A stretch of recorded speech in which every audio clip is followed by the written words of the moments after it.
Hey everyone, it's almost time to kick off the season and we're back.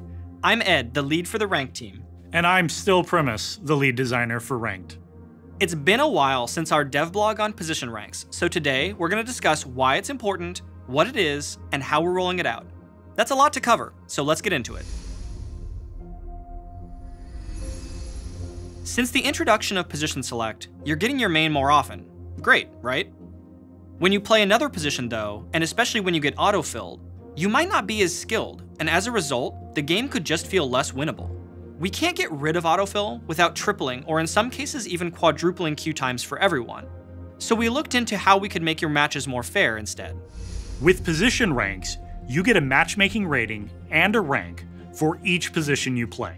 This gives us a more accurate measure of your skill in every position, so we can put you in more fair matches, no matter which one you queue up for. At the end of the game, you'll get LP for the position you played, and some of it will splash into all of your other positions.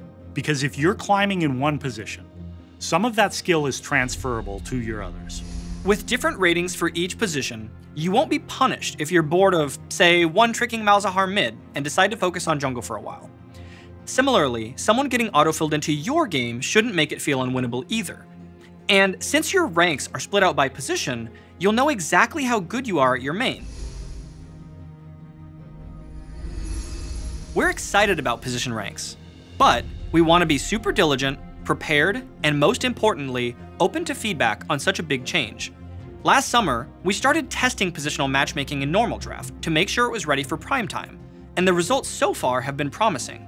Queue times and how often you get your main haven't changed, but win rates when you're playing off positions have improved substantially. In short, it's an across-the-board upgrade to matchmaking. For position ranks, we need your hands-on feedback to help us make sure Ranked still has that competitive feel you expect, which is why we need to do the position ranks preview before rolling it out more broadly. At season start, Korea and North America will preview position ranks. During the first split, we'll be closely monitoring it. We'll be gathering and addressing feedback and tuning the systems, like how much splashing you get when you win or lose. All of the rest of the changes to placements, tiers, splits, rewards, all that stuff's going to go everywhere at the start of season. We chose to preview position ranks in North America and Korea because they're both globally competitive regions. Including North America also gives us hands-on experience and lets us get our feedback more directly from you. During the preview, we'll be looking for feedback about your experience. We'll also be keeping an eye on overall stability and matchmaking health, things like queue times, autofill rates, and match fairness. Finally, we'll be watching for abuse cases in the system so we can fix them. In all regions, we're tracking both position ranks and current ranks. That way, if there are any issues, technical or otherwise, we'll be ready to switch everyone back as soon as possible without you losing any progress. We'll update you every month on how things are going and what changes we're making based on feedback, which could range from system tuning to new features designed to address abuse cases and preserve competitive integrity. At the end of the first split, we'll unify Ranked and detail what the worldwide experience will be going forward. We're confident position ranks will be a meaningful upgrade for matchmaking and the rank system as a whole, but let me be real with you. We're open to rolling it back if things just don't work out. Having said that, we're excited for you to try it, and we're hoping it will be a hit, so make sure to keep giving us your feedback. We've seen a ton of discussion about position ranks over the last year, so let's switch gears and talk about the things we've seen the most questions about. Position ranks seem super abusable. What about position swapping when getting an off roll, for example? Say a Diamond 1 top laner got autofilled jungle in a Plat 3 game and switches to top lane with a duo or teammate. There's this thing that we want to make sure that we allow, which is strategically swapping if it makes sense. That's what players do now. We don't really want to suppress that in any way. And so what we're going to do is we're going to track each player, how often that they're switching positions. And if you're someone who ends up switching more often than we think is reasonable, we're going to start to tighten the links between your positions for the purposes of matchmaking, so that when we put you into a match, it's going to be a match that we think is most competitive with your highest position. Yeah, I think something else that's relevant there is when you're actually when you're actually playing a position and then you swap in champion selector at the beginning of the game, what happens at the end of the game is you're going to get LP for the position you played no matter what. But the problem with that is, if you played in an easier game, you'll also get less LP for winning, but you'll lose more for losing the game. Is the new system going to be more grindy? Like, are you really going to make me play 5 times as many ranked games as I did this year?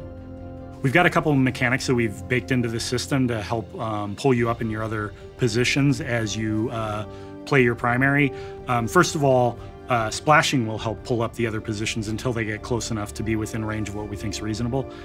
In addition to that, as your highest rank gets higher, it starts to actually become a target for the other positions, where when they're climbing, they get a little bit of bonus if they're trying to catch up. So it's actually easier to climb in the second, third, and so on positions. Since games where I'm not playing my main position have way less impact on the rank I care about, can't I just feed or surrender when I get autofilled to get a faster shot at playing my main again? This is pretty much the core concern that both we as a team and you as players have expressed to us over the entire year or whatever that we've been working on position ranks. More than that. Yeah, probably more than that. And the answer, honestly, is splashing. So we talked about how when you win or lose games, you splash some LP to your other positions. That works both in a positive sense and also in a negative sense.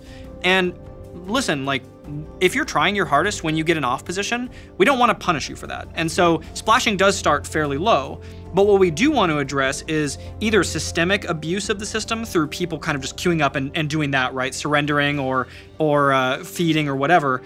We also want to combat situations where someone's been miscalibrated, like one of their ranks is higher than it actually should be, and they've started losing a lot of games. Right. And so as you lose more, and as your performance kind of gets worse over those games, the negative splashing starts to ramp up and hit you harder to your other positions that you maybe either care about more or that might be miscalibrated.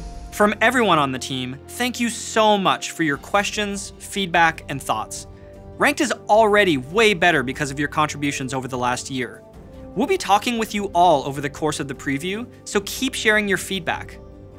Good luck in your placements, and as always, we'll see you on the Rift.